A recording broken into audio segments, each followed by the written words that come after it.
Hello students, welcome to math coaching. তোমরা নিশ্চয়ই ভালো আছো, আমিও ভালো আছি। আজ আলোচনা করব নবম ও দশম শ্রেণীর উচ্চতর গণিতের ত্রিভুজ সংক্রান্ত সম্পাদ্য 1। ত্রিভুজ সংক্রান্ত সম্পাদ্য ভালো করে আয়ত্ত করতে হলে অবশ্যই ত্রিভুজ সম্পর্কে তোমাদের স্পষ্ট ধারণা থাকতে হবে। যাই হোক, চলো আমরা প্রথমে প্রশ্নটি পড়ি, দেখি কি বলছে। ত্রিভুজের ভূমি সংলগ্ন একটি কোণ ও উচ্চতা দেওয়া আছে, ত্রিভুজটি অঙ্কন করো। আরেকবার দেখো, ত্রিভুজের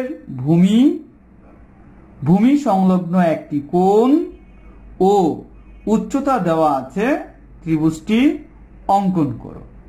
তাহলে চলো আঁকা শুরু করি। দেখো, প্রথমে আমরা উচ্চতা অঙ্কন করব। দেখো, আমাদের প্রশ্নে বলেনি যে এত সেন্টিমিটার নিতে হবে বা এত মিলিমিটার নিতে হবে বা এত মিটার নিতে হবে। সেই কারণে আমাদের ইচ্ছে মতো আমরা অঙ্কন করতে পারবো। এটা হচ্ছে উচ্চতা। এরপর আমরা ভূমি অঙ্কন করব, একটু ফাঁকা রেখে যেন সুন্দর দেখা যায়। এটা হচ্ছে ত্রিভুজটির ভূমি। এবং প্রশ্নে বলছে যে ভূমি সংলগ্ন একটি কোণ দেওয়া আছে, আমরা কোণটিও এঁকে নিব। দেখো, এই কোণটি এঁকে নিলাম।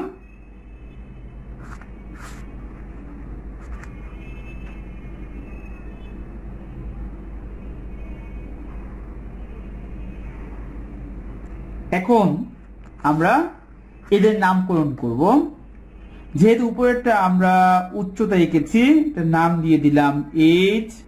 তারপর ভূমি নিচেরটা ছিল, সেই কারণে নাম দিয়ে দিলাম এ। এবং ভূমি সংলগ্ন কোণটি ছিল কোণ এক্স। যাই হোক, আমরা যা করেছি তা হচ্ছে বিশেষ নির্বাচন। তোমরা শোনো এবং খাতায় খুব সুন্দর করে লিখবে। আমি যেরকম ভাবে বলবো ঠিক ওরকম ভাবেই তোমরা খাতায় লিখবে। বিশেষ নির্বাচন, মনে করি একটি ত্রিভুজের ভূমি এ, ভূমি সংলগ্ন একটি কোণ এক্স ও উচ্চতা এইচ দেওয়া আছে, ত্রিভুজটি আঁকতে হবে। আরেকবার বলছি শোনো, বিশেষ নির্বাচন, মনে করি একটি ত্রিভুজের ভূমি এ, ভূমি সংলগ্ন একটি কোণ এক্স এবং উচ্চতা এইচ দেওয়া আছে, ত্রিভুজটি আঁকতে হবে। এখন আমরা অঙ্কন করব। দেখো, প্রথমে আমরা যে কোনো একটি রশ্মি নিব, যে কোনো একটি রশ্মি নিলাম।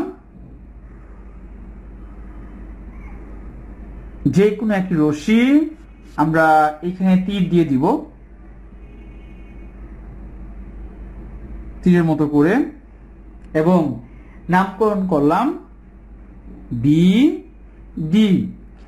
যে কোনো রশ্মি বি ডি থেকে এ সমান করে, ভূমি এ সমান করে, দেখো আমরা এ বাহুর ঠিক প্রান্ত বিন্দুতে স্থাপন করলাম প্রথমে।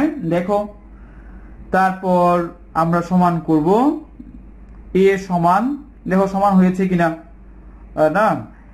এই যে এরকম ভাবে করব, সমান করলাম, নিশ্চয়ই দেখা যাচ্ছে।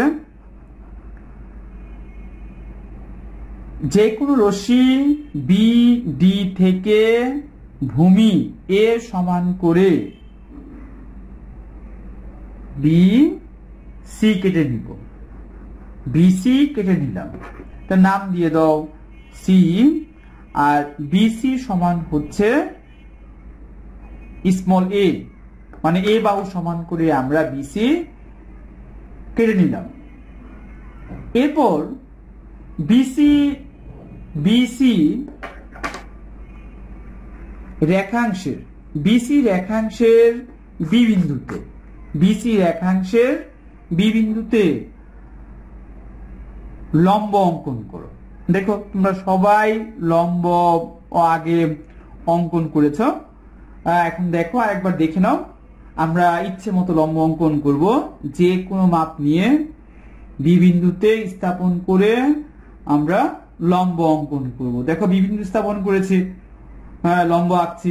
তারপর এই চাপ এবং বিসি রেখাংশের যে ছেদ বিন্দু আছে, এই ছেদ বিন্দুতে কম্পাসের সরু অংশ বা অগ্রভাগ আমরা স্থাপন করলাম, করে ওই একই মাপ নিয়ে প্রথম বৃত্তচাপটির উপর আমরা আরেকটি বৃত্তচাপ অঙ্কন করলাম।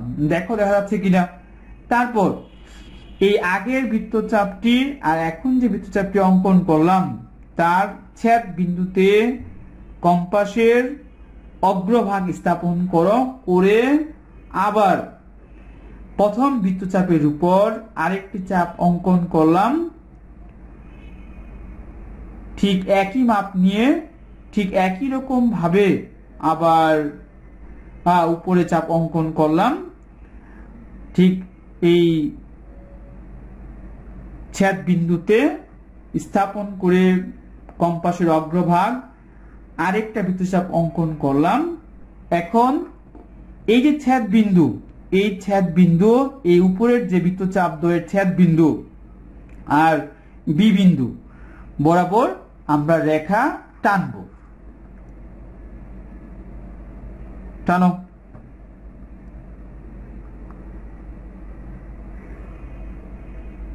কি করলাম? লম্ব অঙ্কন করলাম।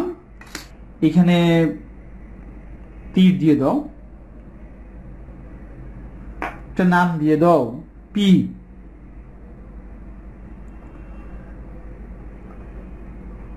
কি করলাম আমরা? যে কোনো রশ্মি বিডি থেকে এ সমান করে বিসি কেটে নিই। বিসি রেখাংশের বি বিন্দুতে বিপি লম্ব আঁকি।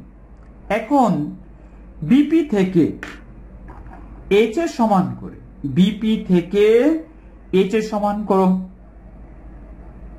এইচ এর সমান করে, প্রয়োজনে ছোট করে নিতে পারো, একটু ছোট করে নাও, আমাদের চিত্র সুন্দর হবে। সুন্দর করার জন্য অনেক সময় রাবার দিয়ে ছোট করে নিবে, রাবার দিয়ে মুছে ছোট করে নিবে। দেখো ছোট করে নিয়েছি। এই যে আমরা এইচ বা এইচ এর সমান করে, এইচ তো উচ্চতা ছিল, এইচ এর সমান করে আমরা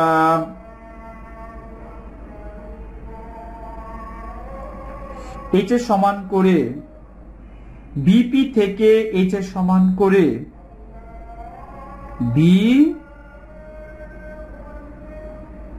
বিএম কেটে নিই। নাম দিব, এই ছেদ বিন্দুর নাম দিব এম।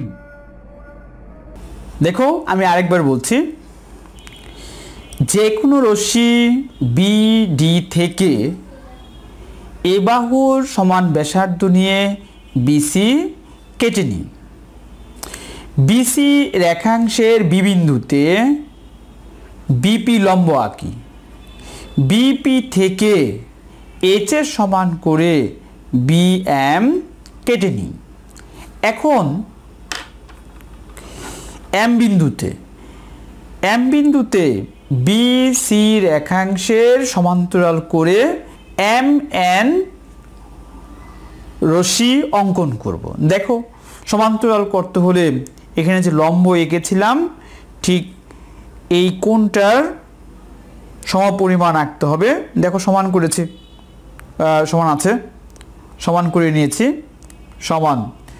তারপর এই এম বিন্দুতে স্থাপন করো, করে তারপর ঠিক এই এরকমভাবে চাপ অঙ্কন করো।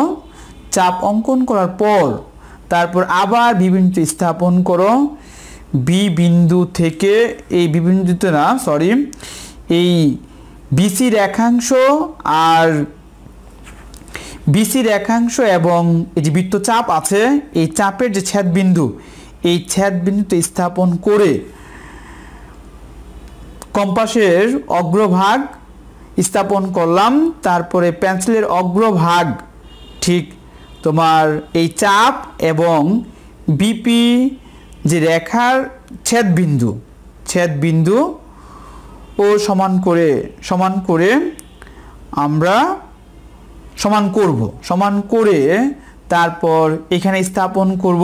এই ছেদবিন্দুতে স্থাপন করলাম, করার পরে আমরা চাপ অঙ্কন করলাম। এখন এই ছেদবিন্দু আর হচ্ছে এম বিন্দু ও বরাবর আমরা রশ্মি অঙ্কন করব। দেখো,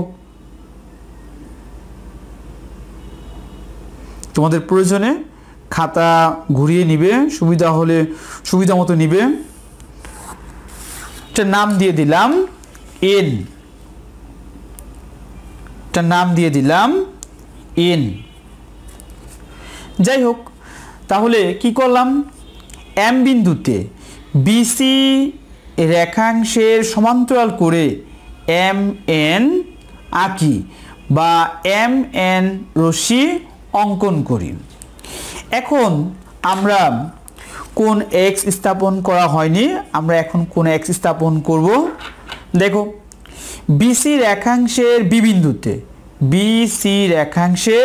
বিবিন্দুতে কোন এক্স এর সমান করে, এই যে এখানে এই কোন এক্স এ ঠিক ছেদবিন্দুতে স্থাপন করো কম্পাসের অগ্রভাগ। এই দেখো স্থাপন করেছি। তারপর এই চাপ অঙ্কন করো। চাপ এরকমভাবে অঙ্কন করতে হবে যেন কোন এক্সের যে দুইটা বাহু আছে, এই দুইটা বাহুর বাইরে যেন যায় চাপটি। ঠিক আছে, ওকে।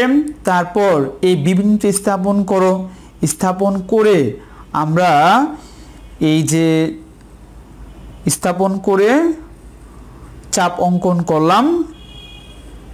দেখো, তারপর আবার এই নিচের অংশে সমান করো, আমরা স্থাপন করলাম। স্থাপন করে তারপর উপরের যে বাহু আর হচ্ছে চাপের ছেদবিন্দু আছে সমান করো। এই যে সমান করলাম,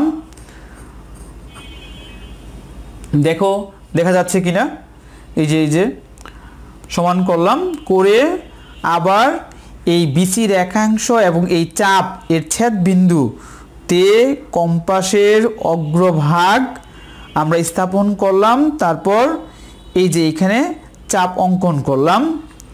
এই চাপটি অঙ্কন করলাম আগের বৃত্তচাপটির উপর।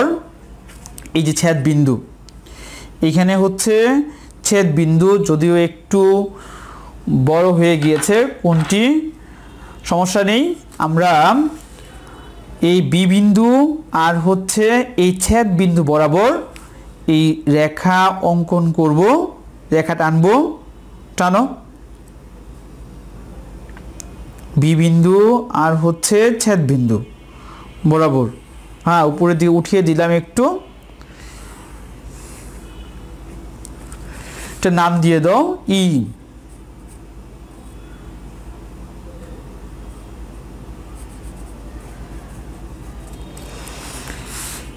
বিই রশ্মি এম এন রশ্মিকে এই বিন্দুতে ছেদ করে, এই যে এই বিন্দু ছেদ করে। এখন এ বিন্দু আর সি বিন্দু আমরা যোগ করে দিব। দেখো, যোগ করে দিলেই আমাদের চিত্র হয়ে যাবে।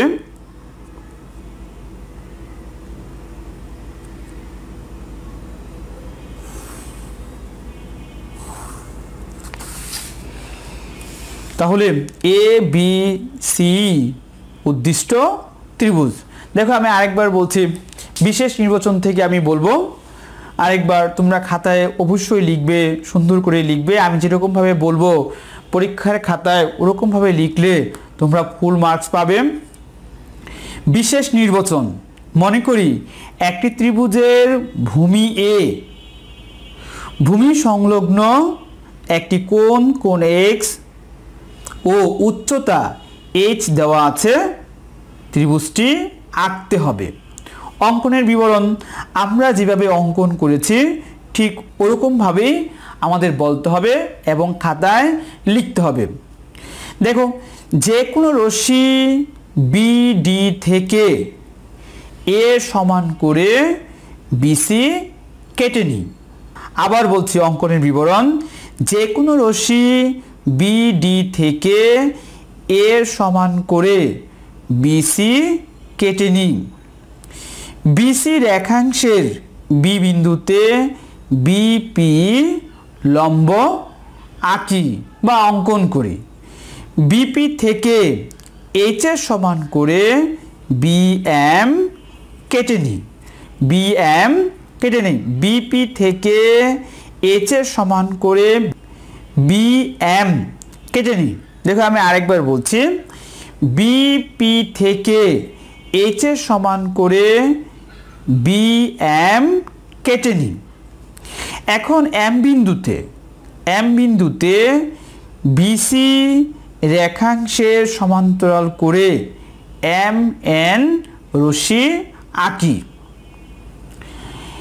এখন বিসি রেখাংশের বি বিন্দুতে কোণ এক্স এর সমান করে কোণ সি বি ই আঁকি। বিই রশ্মি এম এন রশ্মিকে এই বিন্দুতে ছেদ করে এ ও সি যোগ করি, তাহলে ত্রিভুজ এ বি সি উদ্দিষ্ট ত্রিভুজ। তোমরা নিশ্চয়ই বুঝতে পেরেছ। আজ এ পর্যন্তই। আগামী ক্লাসে সম্পাদ্য 2 নিয়ে আলোচনা করব।